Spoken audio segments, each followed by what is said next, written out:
Haven't read a Disney classic in a while, so this is one of their movies that they've turned into a book. This is Disney's The Hunchback of Notre Dame. And there we go. All right. One morning, as the bells of the great Cathedral of Notre Dame echoed over the rooftops of Paris, a gypsy performer named Clopin entertained a crowd of eager children gathered before his puppet theater. "Listen," said Clopin. "They are beautiful, no? But you know the bells do not ring themselves." "They don't?"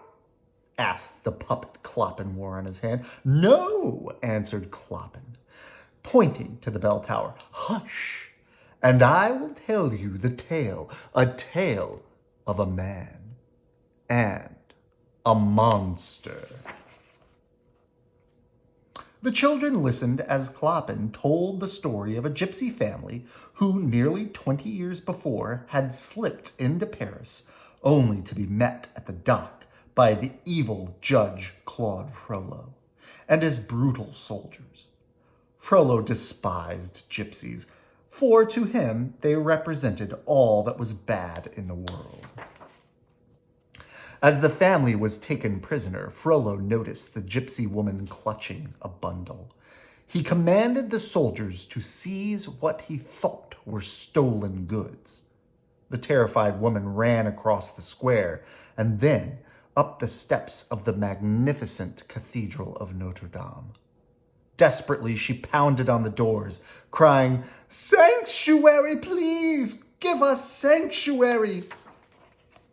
Frollo thundered up behind the woman on his horse and grabbed the bundle.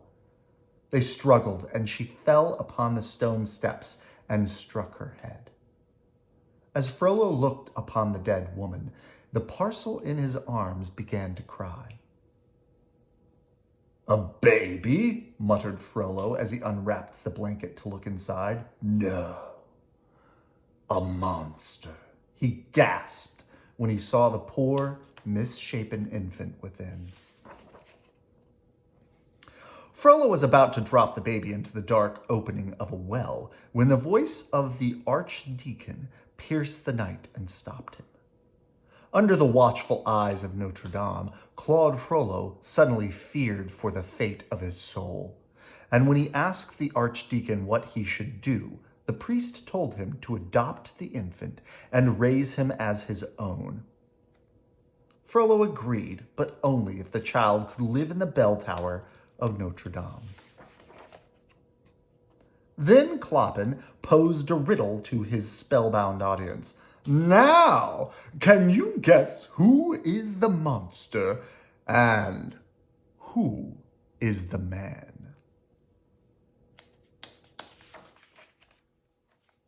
High above, in the bell tower of the cathedral, there lived a gentle young man who did not know of Clopin or the tale he told, nor did the young man know anything of the world that existed below other than what he observed from his tower home. His name was Quasimodo, and he had spent every day of his 20 years in Notre Dame, where it was his task to ring its magnificent bells. Although Quasimodo lived alone, he had 3 constant and faithful companions, Hugo, Victor, and Laverne. To everyone else, these creatures were merely stone gargoyles, but to the sweet-tempered Quasimodo, they were living, talking friends. Today, the trio was looking forward to their annual ritual of watching the Festival of Fools with their human companion. But Quasimodo just went inside and gazed sadly at the perfect miniature of the city he had built in his room. Laverne followed Quasimodo and asked, "Did you ever think of going to the festival?" "Oh, that's all I ever think about," he told her. "But I'd never fit in out there. My master, Frollo, has told me I'm not normal." But the gargoyles insisted he attend the festival until finally Quasimodo agreed to go. Just as Quasimodo reached the doorway, Frollo appeared. As they went over Quasimodo's daily lessons, Quasimodo revealed that he had been thinking about going to the festival. Frollo convinced Quasimodo that he could protect the young man from the certain cruelty of the townspeople only if he'd stayed in the cathedral. Down in the square, the beautiful gypsy Esmeralda played the tambourine, while her mischievous goat, Dolly, danced to the music. Passers-by dropped coins into a hat. In the crowd was the handsome Phoebus, Frollo's new captain of the guard, who had just arrived in the city. His eyes met Esmeralda, and for a moment they held each other's glance. But another gypsy signaled that trouble was near, and Dolly quickly grabbed the hat in his teeth, spilled the coins onto the ground. As Esmeralda rushed to gather the money, 2 soldiers approached. Certain she had stolen the coins, the soldiers grabbed Esmeralda and snatched away the hat. Esmeralda struggled to get free, and with a little help from Dolly, who butted one of the soldiers in the stomach, she finally escaped. Phoebus commanded his horse Achilles to sit on the other soldiers, giving Esmeralda and Dolly time to disappear down an alley. A short while later, Phoebus reported to Claude Frollo at the Palace of Justice. "I expect nothing but the best from a war hero of your caliber," said Frollo. But as they made their way down a dark corridor, Phoebus heard the sound of someone being whipped. Continuing their talk along the outer walkway, Phoebus began to wonder about Judge Frollo's ideas of justice. "Look, Captain, gypsies," said Frollo gravely, pointing down to the eager crowd around the dancing Esmeralda. "I believe they have a safe haven within the walls of this very city. They call it the Court of Miracles." "And what are you going to do about it, sir?" asked Phoebus. In answer, Frollo took a stone and crushed the nest of ants he had found hidden under the railing. Meanwhile, Quasimodo's friends, the gargoyles, had finally convinced him to go through with his plan to attend the festival. Disguised in a hooded robe, he climbed down the side of the cathedral. The topsy-turvy day parade was in full swing. Everywhere people were dressed in funny costumes, musicians played, and peasants danced in the square. Although he tried to remain out of sight, Quasimodo could not avoid being swept up in the action. Do you see him? I see him right there. As he searched for a place to hide, the anxious young man lost his balance and fell into Esmeralda's dressing room. "You're not hurt, are you?" the lovely gypsy asked. She pushed his hood aside while Quasimodo cowered, waiting for the shriek he was certain would follow. But Esmeralda just complimented him. "Great mask," she said. Quasimodo roamed the square, thrilled by the festivities. Soon it was time for Esmeralda to perform. She danced her way over to Frollo on the reviewing stand. The judge could not take his eyes off the gypsy girl. Neither could Phoebus or Quasimodo.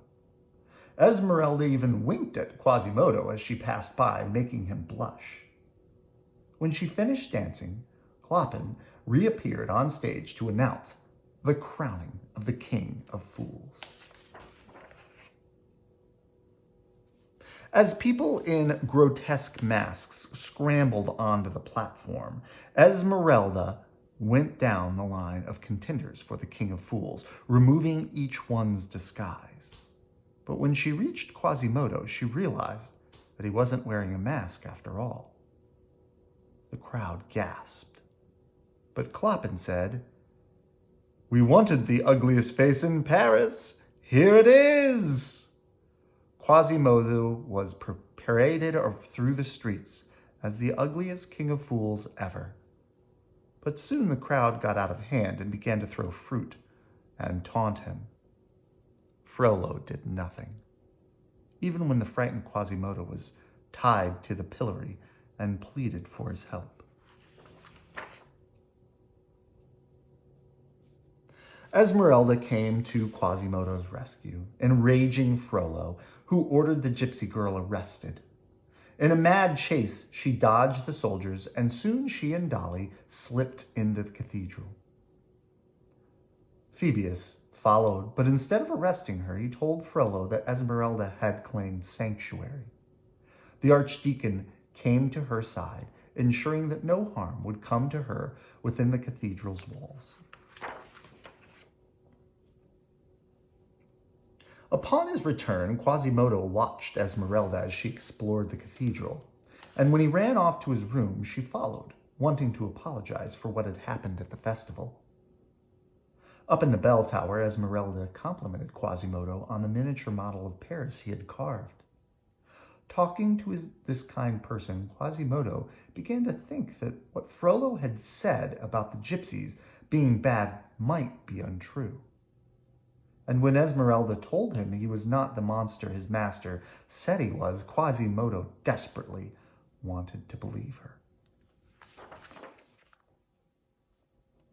Quasimodo offered Esmeralda a surprising way to escape from the cathedral undetected.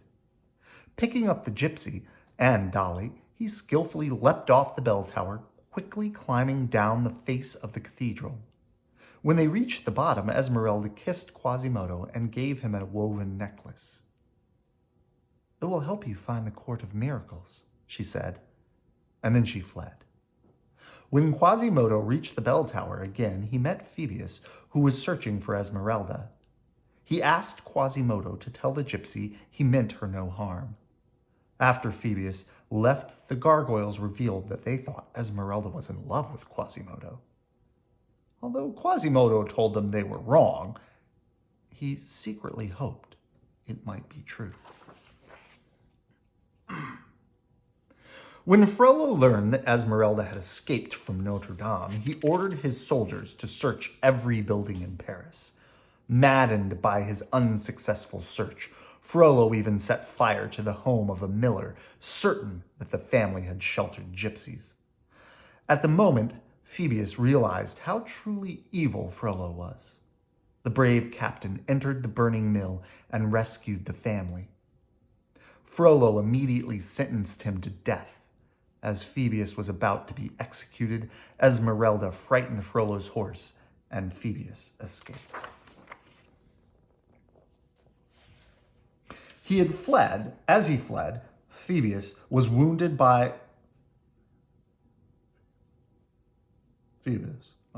Phoebus. I think I've been saying that wrong. I apologize. As he fled, Phoebus was wounded by an arrow and fell into the river. Though Frollo left him for dead, Esmeralda rescued him and then brought him to Notre Dame. At first, Quasimodo thought that Esmeralda's visit meant that she indeed had tender feelings for him. And then he realized that she had come only as a friend, wanting him to hide Phoebus. When he overheard her speaking to Phoebus, it became clear how much Esmeralda cared for the captain. Quasimodo's heart broke. As Frollo's carriage unexpectedly pulled up outside, Esmeralda turned to Quasimodo and said, "Promise me you won't let anything happen to him." Frollo went to Quasimodo's room and sat at the table that hid Phoebus. Frollo noticed Quasimodo was acting strangely and became suspicious. Soon, he spotted the little carved figure of Esmeralda that Quasimodo had added to his toy village. "She will torment you no longer," said the judge, setting the doll on fire and turning to leave. "I know where her hideout is. Tomorrow at dawn, I attack with 1,000 men."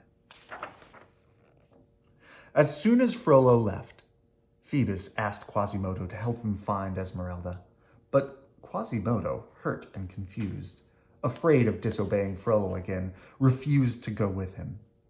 Sadly, Phoebus went off on his own. Finally thinking of his friendship with Esmeralda, Quasimodo decided to help Phoebus find the gypsy and save her from Frollo's men. With Frollo watching, Quasimodo caught up with Phoebus and showed him the amulet. Quasimodo explained that it was a map of Paris, and they followed it to the cemetery. There, Quasimodo found a hidden staircase beneath the graves, and the two descended into the darkened tunnels. Quietly, the skeletons lying about them, who were really gypsies in disguise, arose and began to follow Phoebus and Quasimodo. Suddenly, they were plunged into blackness. When the light returned, the two were surrounded.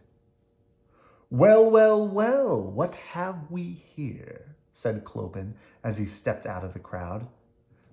Phoebus and Quasimodo were escorted to the scaffold in the center of the amazing place, where two nooses awaited them. Clopin had them gagged and then held a make-believe puppet trial in which they were quickly found guilty of being Frollo's spies. As Quasimodo and Phoebus were about to be hanged, Esmeralda burst through the crowd and mounted the platform. "Stop!" she shouted.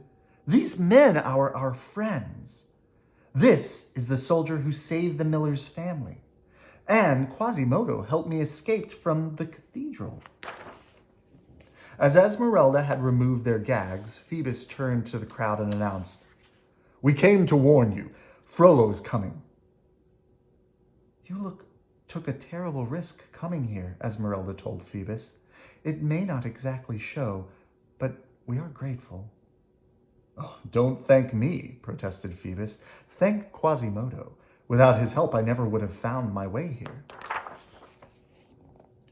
"Nor I," said Frollo, who had arrived triumphantly with an army of soldiers. He strode up to where Phoebus, Esmeralda, and Quasimodo stood, as frightened gypsy families tried to escape. "He led me right to you, my dear," Frollo said, sneering at Esmeralda. "He never lets his master down."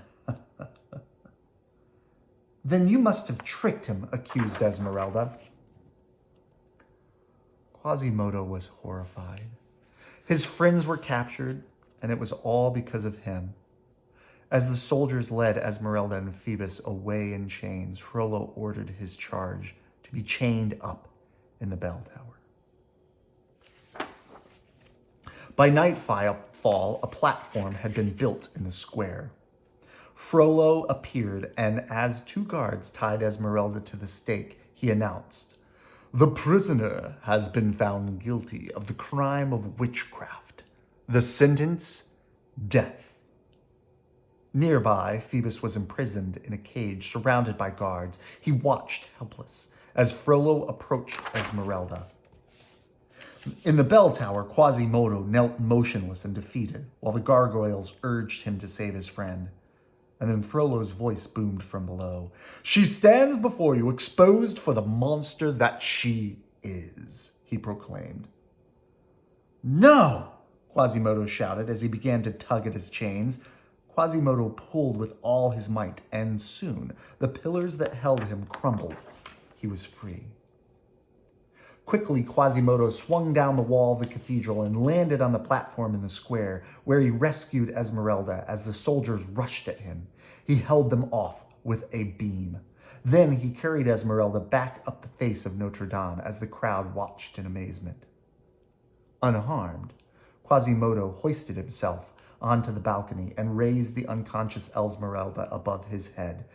"Sanctuary," he called. "Sanctuary!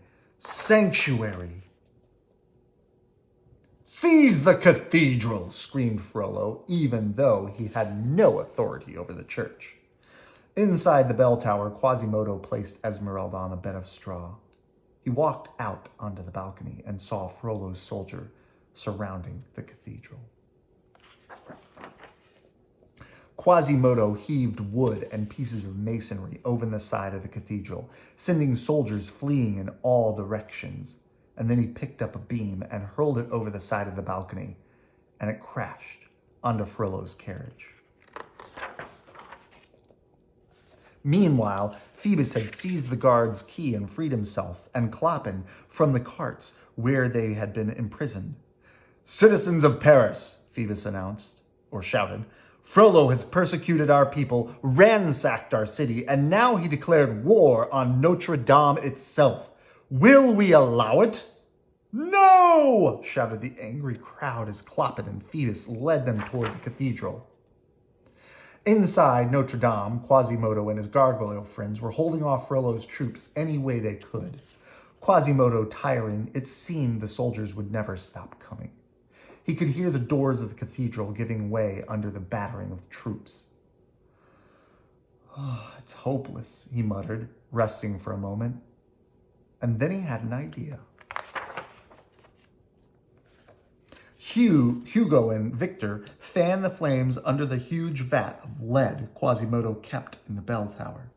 Quasimodo used all his strength to tip it over, and the glowing liquid flowed over the side of the wall and in front of the cathedral doors like red-hot curtain. The soldiers dropped the battering ram and scattered, leaving Frollo alone in his rage. Frollo dodged the shower of lead and pried the cathedral door open with his sword. Looking out from the bell tower, Quasimodo rejoiced. "We've beaten them back," he cried. "Esmeralda, wake up. It's safe now."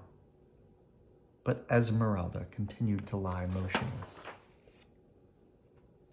Frollo stood in the doorway of the bell tower room, watching Quasimodo weep over Esmeralda's limp body.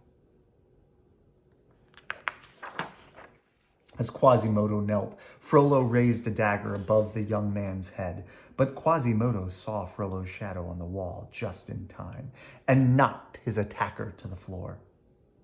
"All my life you've told me that the world is a dark and cruel place," said Quasimodo as he towered over Frollo. "But now I see that the only thing dark and cruel about it is you."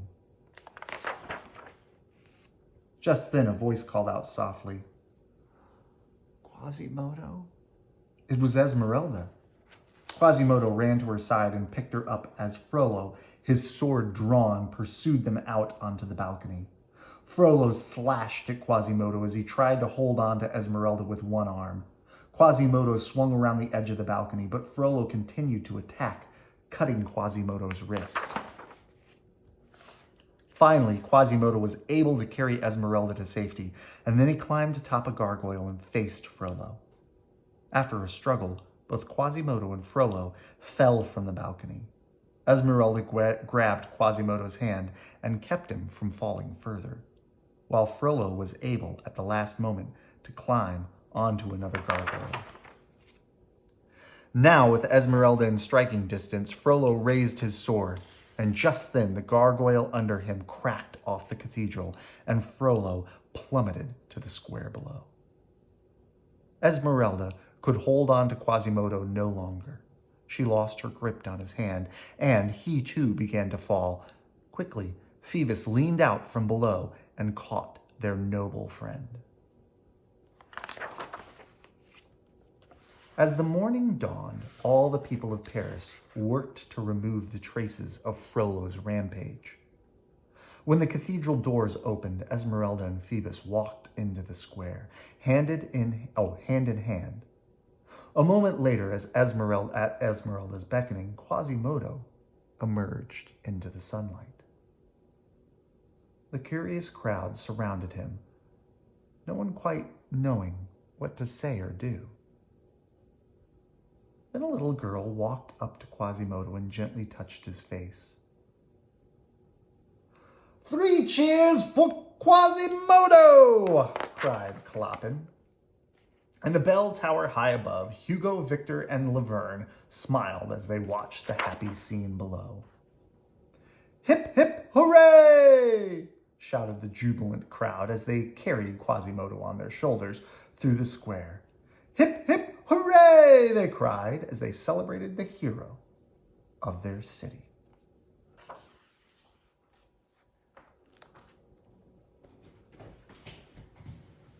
Good night. I love you.